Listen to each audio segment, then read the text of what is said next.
Welcome to Divorces in North Carolina. Sandra Dinkins. Can men get custody of their children in North Carolina? Custody battles can feel like a war, with each party fighting fiercely to maintain a relationship with their children. It's a grueling process, but it's also one of the most important things a parent may ever do. But don't despair, because understanding the ins and outs of the custody process can help level the playing field. From finding a competent family law attorney to managing your work-life balance, from creating a comfortable home for your children to being fully involved in their lives, there's a lot to consider. But with the right approach and information, it's entirely possible for fathers to secure custody of their children. Understanding the custody process can make a world of difference. Let's break down the steps. The first step in this journey, acquiring a family law attorney. Now, you might be wondering, why do I need a family law attorney specifically? Well, the answer is simple. Family law attorneys have the unique expertise to navigate the complexities of custody battles, and they understand the nuances of the law as it applies to your specific situation. Just as you wouldn't trust a dentist to perform heart surgery, you shouldn't expect a general practice attorney to have the same level of expertise in family law matters as a dedicated family law attorney would. Check out my video, Divorces in North Carolina, Sandra Dinkins, Choosing the Right Family Law Attorney.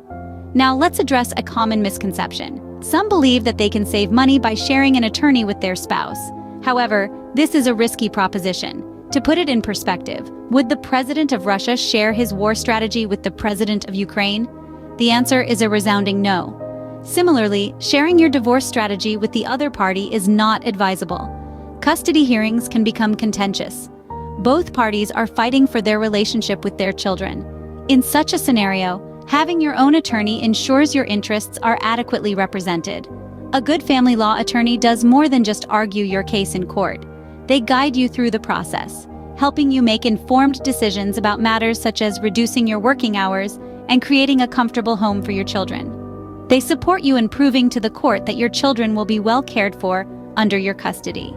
So, hiring a dedicated family law attorney is a critical first step. And to do that, you need someone who knows the ins and outs of the law, someone who can advocate for you and your children's interests effectively. So hiring a dedicated family law attorney is a critical first step. Step 2 involves reassessing your work-life balance. Does the phrase "burning the candle at both ends" sound familiar? Many of us are guilty of it, especially when it comes to juggling our professional lives and personal responsibilities. But in the context of a custody battle, this can have significant implications. A common assumption is that being a workaholic demonstrates responsibility and dedication. But when it comes to custody outcomes, working long hours might be seen as a disadvantage. If you're clocking in over 70 hours a week, a judge may question your ability to provide adequate care and attention to your children. This is particularly true for young children who require more hands-on care. Imagine this scenario. You're working late and your child has a school function. Who will be there to cheer them on? Or perhaps they have a dental appointment. Who's available to take them? These are questions the court is likely to ask because they're trying to ensure that the child's best interests are met. Now, this is not to say that you should quit your job or drastically reduce your working hours. However, it's about showing the court that despite your professional commitments, you're capable of prioritizing your children. You have to demonstrate that you can strike a balance between your work and personal life and that your children won't be left on the back burner. And this is where the role of a support system comes into play. Having a reliable network of friends, family, or childcare providers who can step in when you're not available can make a world of difference. It's about showing the court that there's a safety net in place for your children. Remember the old saying, "It takes a village to raise a child"? This rings true even in this context. Whether it's an aunt who can pick up your children from school, a neighbor who can babysit now and then, or a close friend who can step in during emergencies, these individuals collectively contribute to your child's well-being. However, it's essential to ensure that this doesn't translate into your children spending all their time at a childcare facility or with other caregivers. The court needs to see that you're actively involved and present in your children's lives, not just delegating care to others. So take a step back and reassess your work-life balance. Consider whether your current schedule allows for quality time with your children. If it doesn't, think about what changes you can make. Perhaps it's negotiating flexible hours with your employer, or it might be creating a more organized schedule to ensure you're making the most of your time. Remember, Proving that you have time for your children is crucial. After all, it's not just about winning a custody battle, it's about fostering a nurturing relationship with your children. It's about showing them that no matter what, they can always count on you.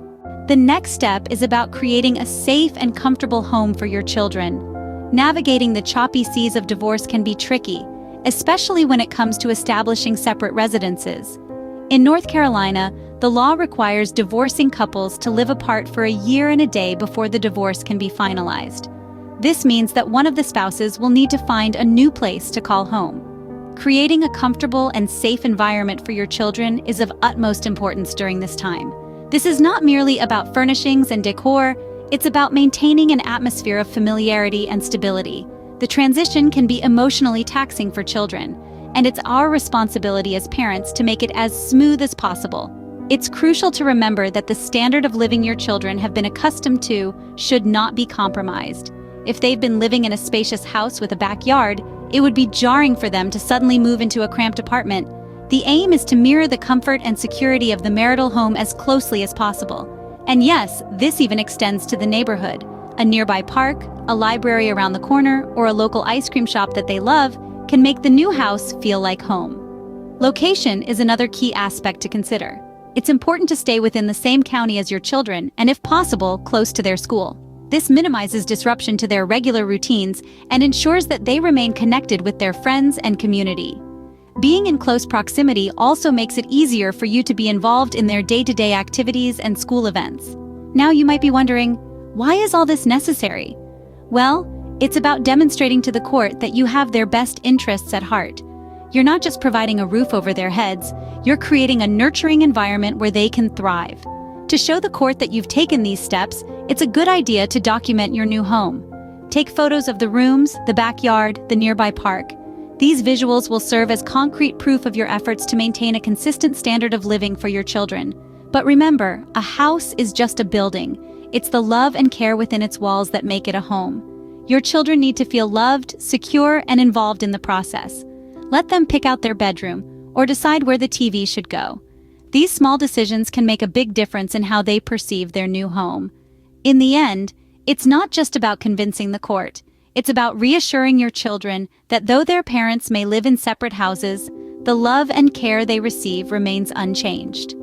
Securing a comfortable and accessible home is an essential part of the process.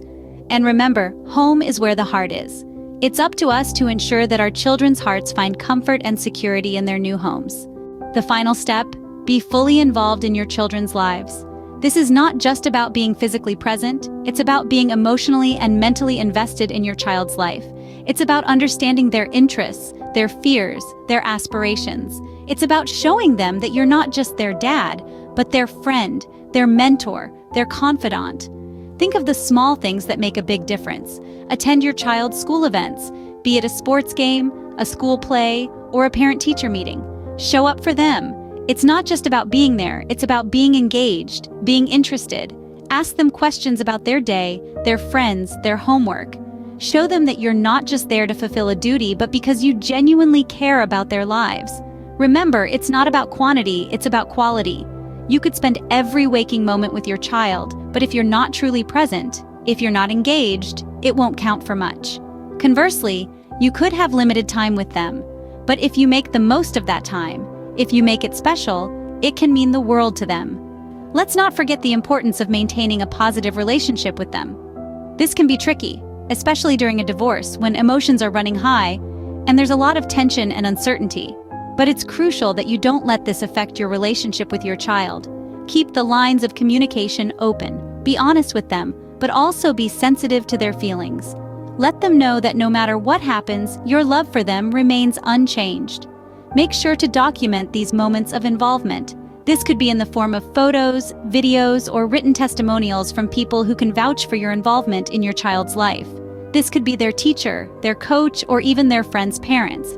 These pieces of evidence can be instrumental in demonstrating to the court that you're not just a father in name, but in action as well. Consider the older children. They may get an opportunity to express their views to the judge. What will they say about you? Will they talk about the fun times they've had with you, the lessons you've taught them, the love you've shown them? Or will they speak of a distant, uninvolved father? Your actions today can shape their narrative tomorrow. Your involvement in your child's life goes beyond the custody battle. It's about building a strong, lasting relationship with your child. It's about showing them that you're there for them, no matter what. It's about teaching them that they can count on you, that they can trust you. It's about proving to them and to the court that you're not just a father, you're a dad. Your active involvement in your children's lives can significantly impact the custody decision. So, what have we learned about gaining custody in North Carolina?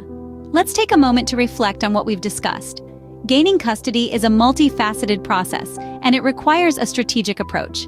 Let's revisit the key steps that can empower a father to successfully navigate the custody process in North Carolina. First and foremost, we emphasized the importance of hiring a dedicated family law attorney. Remember the analogy about the presidents of Russia and Ukraine? It's crucial to have your own attorney who is focused solely on your interests and your case. Sharing an attorney with your spouse is like sharing a war strategy with your opponent. It's simply not a good idea. Your attorney is your ally, your confidant, and your guide through the legal labyrinth of custody proceedings. The next crucial step we discussed was striking a balance between work and life.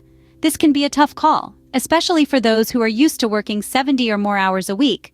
But remember, the court will consider your availability and capacity to care for your children. If you're always at work, when will you have time to take your child to the dentist or pick them up from school? A judge may not grant 50% custody if they believe you won't have enough time to properly care for your children. Make sure you can prove that your children will be well looked after under your care. We also touched on the necessity of creating a safe, comfortable home away from the marital home. This might mean convincing your spouse to leave the marital home or establishing a new residence that provides a similar standard of living for your children. It's important to note that in North Carolina, spouses must maintain separate residences for a year and a day to proceed with a divorce. You'll need to show the court that you've created a home where your children can thrive. Lastly, we highlighted the importance of being actively involved in your children's lives. Engage with their extracurricular activities, attend their school functions, and create joyful memories with them. If your children are old enough, they might even write a letter to the judge or meet with them in their chambers. Would they have good things to say about their dad? Do they have fun with you? These are the things that can make a big difference in a custody battle. Remember, the custody process may seem daunting, but understanding these steps can help you navigate it effectively. Gaining custody is not just about winning a legal battle. It's about proving that you can provide a nurturing environment for your children. It's about showing that you can be the parent they need. So keep these steps in mind, and you'll be well equipped to navigate the custody process in North Carolina. For more information about filing for custody, check out my video, Divorces in North Carolina, Sandra Dinkins, Filing for Custody of Your Child. If you received value from this video, please subscribe.